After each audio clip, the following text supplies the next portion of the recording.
Kia ora, and welcome to the CoreLogic Property Market Update for Pututirangi, March 2025. Brought to you by Loan Market. The Aotearoa property market showed its strongest sign of recovery in February, with values increasing by 0.3% over the month. This follows 5 months of an effective plateau and reinforces anecdotal evidence hinting at the market turning a corner after the extended downturn of 2024. Housing values remain 16.9% below their record highs from early 2022, but still comfortably above pre-COVID levels, with a median value of $807,000. Meanwhile, most main centres experienced value increases, Tauranga being the one to buck the trend, with values dipping 0.2% over February. Ōtautahi Christchurch and Ōtepoti Dunedin experienced the largest lifts in value, both up 0.6% over the month, while Kirikiriroa Hamilton maintained its recent momentum with a 0.5% lift. Tamaki Makaurau Auckland values increased by 0.3%, matching the nationwide figure. Wate Whanganui Atara, Wellington, saw a more modest 0.1% growth. The recent uptick suggests we may well be at the beginning of a new growth cycle, though one that's likely to be far more moderate than what we experienced during the pandemic boom. This improved market sentiment allies with the Reserve Bank's decision to cut the OCR by a further 50 basis points in February, taking it to 3.75%. This follows 3 previous cuts since August and signals the Reserve Bank's commitment to supporting economic recovery, with expectations of 2 to 3 additional cuts throughout 2025. These reductions are flowing through to mortgage rates, improving affordability and encouraging more buyers back into the market. Perhaps the most notable shift in recent buyer activity has been the strengthening presence of multiple property owners using a mortgage for their purchase.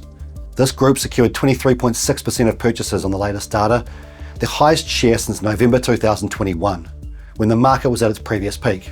This renewed investor activity reflects both the improved interest rate outlook and the easing of regulations from the government. The notable lift in owner-occupiers moving house in January is a seasonal trend, with these buyers seemingly taking advantage of other buyers perhaps taking a break over the summer holidays.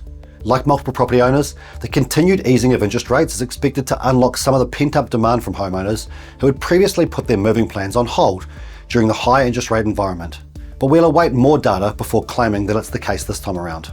Meanwhile, first home buyers, who dominated much of 2024's activity, saw their share dip to 25.0% from a recent peak of 27.6% in October last year. Despite the slight reduction, they remain well above their long-term average, indicating continued resilience from this segment despite facing more competition from other buyer groups. It's also worth noting the number of first home buyer purchases has risen, even as their percentage market share has eased.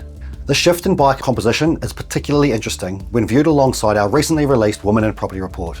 The research highlighted the gender imbalance in property investment ownership, with 26.1% of investment properties owned solely by men, compared to 21.9% owned solely by women, with the remaining 51% under mixed gender ownership. This disparity reflects the broader gender wage gap, and potentially also lower access to financial education, and suggests women face additional challenges in building wealth through property investment. While market conditions appear poised for increased activity, it's worth noting that nationwide listings are up 4.1% year on year. This increased supply may act as a moderating influence on price growth, ensuring the market recovery remains balanced rather than excessive. This represents a relatively healthy dynamic, providing buyers with options while falling interest rates improve mortgage affordability and reduce the frequency of forced or desperate vendors, hopefully leading to sensible and sustainable sale prices. Looking ahead, the combination of falling interest rates, improved buyer sentiment, and an optimistic economic recovery flowing through to a broader range of active purchases points to a gradually strengthening market through 2025. However, we should continue to temper expectations. This is unlikely to be a return to the double-digit growth rates seen during the pandemic. Instead, a more sustainable path of modest growth appears the most likely scenario, as the lingering effects of last year's economic and labour market challenges continue to be worked through.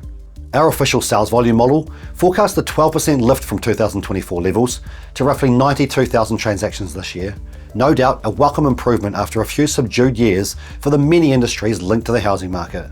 The debt-to-income restrictions introduced last year may start to have more of an influence as test interest rates fall further and borrowing capacity increases. But for now, they're not proving to be a significant constraint.